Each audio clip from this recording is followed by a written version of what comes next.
Hello and welcome to Community Matters, a podcast from the Canadian Association of Community Health Centres. I'm your host, Hilary LeBlanc. On this episode of the podcast, I am joined by Phoebe Tung, Regional Air Quality and Health Specialist with Health Canada Environmental Health Program. Phoebe actively participates in outreach activities engaging the public, government, and industry on environmental health-related issues. Prior to working at Health Canada, Phoebe was a research assistant in the Hazardous Air Pollutants Laboratory at Environment and Climate Change Canada. Phoebe, how are you doing today? I'm doing great today, and how are you? Oh, wonderful. Thank you so much for asking. So start us off with some more context and tell us a little bit about Health Canada as an organization and what they do in the realm of our daily lives. Because I know the concept of Health Canada, but I couldn't necessarily say what around me is impacted by Health Canada. And of course, more specifically in terms of the environment and your role. Yeah, no, I'm happy to do so. I work at Health Canada, and so this is a federal department. I think people oftentimes may get confused about the different levels of the government, but we work at the federal level. And so I primarily work with the air quality program within Health Canada. And I think their roles and activities are quite diverse. So we have scientists who do research on air quality. And so that's both like indoor air quality and outdoor air quality. You know, they look at the individual pollutants, where the sources of the pollutants come from, and like what are like the health impacts from these pollutants on people, but also like on the healthcare system and, you know, from an economic perspective as well. And so we take that information and then we translate it in a way that's easy for the public to understand. And so we develop infographics, fact sheets, videos for the public, but we also develop more like technical documents too, standards, guidance documents for our stakeholders. And another really, I think, interesting that I think people may not be aware that we do at Health Canada is we participate in air quality related like emergency events. So it's like the wildfire smoke events, when there's train derailments, any potential impacts of air quality, human health.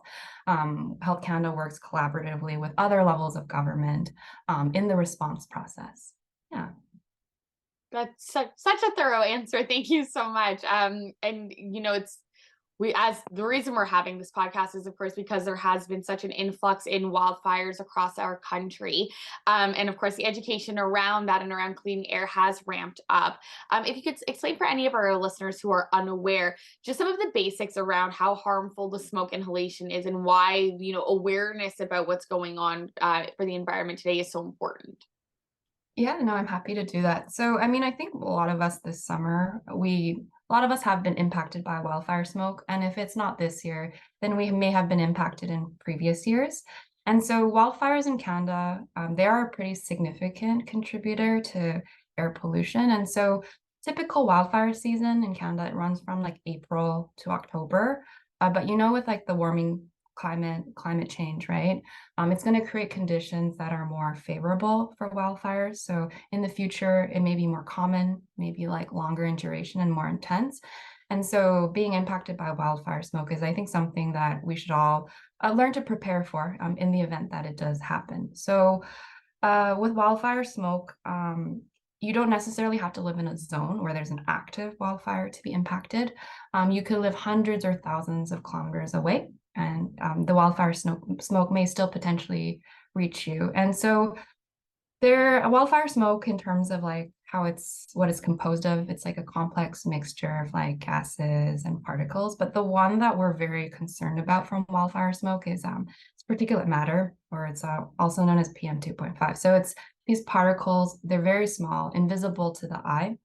But when you inhale it in, it can actually travel very deeply into your lungs and into your bloodstream. So with PM2.5 and with many of the sort of contaminants in wildfire smoke, there is no safe level of exposure to them. And so really the best way to protect yourself from the impacts of wildfire smoke is just to try and minimize the amount that you're being exposed to. Yeah, absolutely. And it's funny because when we met, it was when there was so many wildfires going on that where I am located for this podcast, Toronto, it was just complete haze. And of course, it's something that I had never really experienced before. And we had all these discussions about masking again, if you had stopped masking during the pandemic. And so it was very poignant time to meet you and to conceptualize this podcast while I was experiencing this for the first time and thinking like, oh my goodness, like I don't really know how to handle this.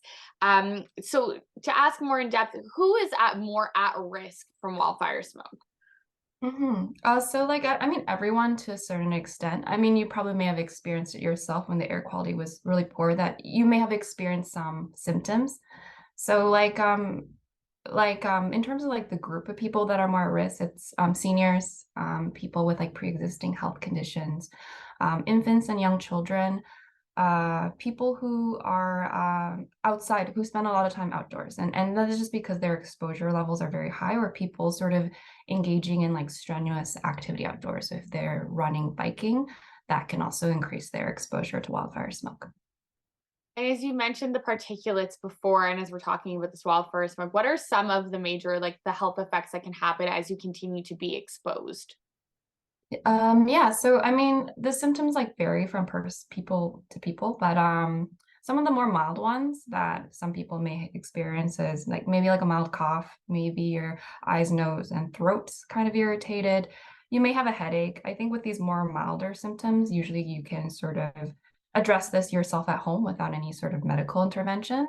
But when we are really concerned is sort of the more serious symptoms. And so that's if you are experiencing like chest pains, if you're wheezing, having difficulty breathing, or you're having heart palpitations, that's when it may be appropriate to talk to a healthcare provider, or, I mean, depending on the severity of what your symptoms are, like seek medical assistance as soon as possible. And for individuals, we're going to get more in depth in terms of some of the clients the community health centers have, but for just general individuals, how should they be protecting themselves from wildfire smoke? So for like the like average individual, there's a couple things that you can do. Like the first is just to regularly check your air quality health index, or AQHI. So for those that aren't familiar what it is, it's a scale that tells you what the outdoor air means in relation to your health, and it provides you with like suggestions on how you should sort of adapt or modify your outdoor activities depending on the air quality. So in general, like the higher the AQHI number, that means the worse the air quality is. And you use it very similar to how you would check the weather. So when you look up the AQHI, you can look at what the current conditions are, and they're updated hourly. But you can also look at what's forecasted for the next day. So that would be the first. The second would be to check if there are any special air quality statements in your area. So that's usually released by Environment and Climate Change Canada, or the province, depending on where you're based. But it typically, they'll release this statement when there's going to be extended periods of poor air quality. So you may have seen this during the summer when there was wildfire smoke. Special air quality statements were released for that. Um, in terms of like other things that you can do, in general, it's just to try and limit your outdoor activities if that is an option. And so if you do have the option of staying indoors when the air quality is poor, there's a couple things that you can do around the house. First is just try to keep your windows and doors closed as much as possible. If you have like a ventilation system, see if you can change the setting to recirculate so you're not actually bringing in that wildfire smoke indoors. If you have a ventilation system, just also double check if your filter is clean. It's always good to know where your filter is, and just like follow the instructions on when it should be regularly replaced. And then in terms of some other things, like if you're particularly sensitive to just the wildfire smoke, even indoors, if you are still getting symptoms, you can use an air purifier if one is available to you, one with a HEPA filter, and then ideally you can set it up in a room where you're spending the most time. Now, if you have to go outside, and I'm sure a lot of people do, they need to go to work, they need to go to school. If it is really bothering you a lot, you can consider wearing like a N95 mask or something that's equivalent. You just have to really make sure that it is tightly fitted to your face and aren't any like small openings and gaps where the wildfire smoke can pass through. Yeah. Amazing. You said a lot of things that remind me of the pandemic and things that I should check and need to do. And there was a lot of great information. And as you mentioned, that's for, our the more general person. But in terms of, the vulnerable populations that would be clients at the community health centers that might be listening to this, how can their clients stay safe during this time? Should they be precariously housed or street involved? Yeah. So if we're like a community health center, if the clients that you work with don't have access to a clean and cool indoor space, and I emphasize cool because you may have an indoor space, but if you don't have air conditioning, for example, heat exhaustion could also be a real issue, right? So what I would recommend is you reach out to your local municipality or your local public health unit to see if there's any designated spaces in the community where people can go to seek sort of relief from the poor outdoor air quality. So this may differ from community to community, but typically those spaces that municipalities or local public health units will refer people to is things like libraries, maybe like a shopping mall or like a community center, any place where there is air conditioning and as well as filtered air. Another thing a community health center could potentially look into is if they have the capacity or the space to sort of host people indoors, is to look at setting like a cleaner air space in the area or potentially with the partners that you may have. So Health Canada, we do have a guidance document on sort of like the steps and considerations that go into setting up a cleaner airspace. Amazing. Um, what can a community health center do, or what other services should they adopt to keep clients safe as air quality concerns rise across the entire country? Yeah, so if the community health centers are engaging in health promotional activities, I think a lot of the advice and tips that I've shared today could potentially be included as part of the campaign, like especially during like the wildfire season months. I know some community health centers, they also run like educational programming too, where they bring presenters in as well. And so that could also be another way to sort of educate people about air quality. I think a lot of people are not aware of what resources are available and that there are a lot of simple things that an individual can do to sort of protect themselves from wildfire. And I guess another thing that they can also consider is, I think it's just going back to the cleaner air spaces, talking like looking in within sort of what resources you have available, or with the partners that you work with. I think with the cleaner air spaces, it's sometimes it's a lack of awareness. I think a lot of people are really familiar with cooling centers when there's extreme heat events, but they may not know that sometimes those same centers themselves may also be suitable as a cleaner airspace. So I think just sharing that knowledge around. And I guess another thing I wanted to add as well is I think we recognize that during like these wildfire smoke events, it can be a very stressful time for people. Some people may feel very isolated if they do have to stay indoors. And so just letting your clients know of what mental health resources or support is available for them to reach out to if they're experiencing sort of any of that anxiety or stress. Amazing. As you mentioned, if people from our community health centers wanted to add any of those promotional materials or have any speakers, where could people who want to learn more about wildfire smoke safety go to learn more?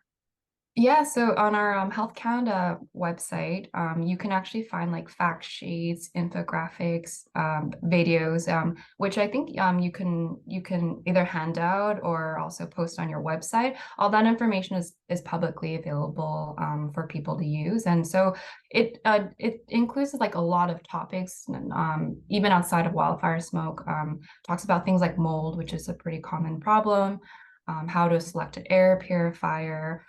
There's also a lot of information on like consumer products too, right? You often hear about Health Canada sending out recalls for specific products. And so you can also find a lot of that information on our website as well. Perfect. Amazing. So that website is probably appearing on the screen right now and also will be in the description as well. Phoebe, I want to thank you so much for coming and speaking with us today at Community Matters. And just before we wrap up, if anyone wanted to learn more in general about Health Canada, what is that website and where would they go? Yeah, so for our website, you can go to canada.ca/wildfiresmoke. And you can find all the information that we've spoken about and other information as well through that link. Awesome. Perfect. Thank you so much for taking the time to speak with us today. Thank you for inviting me.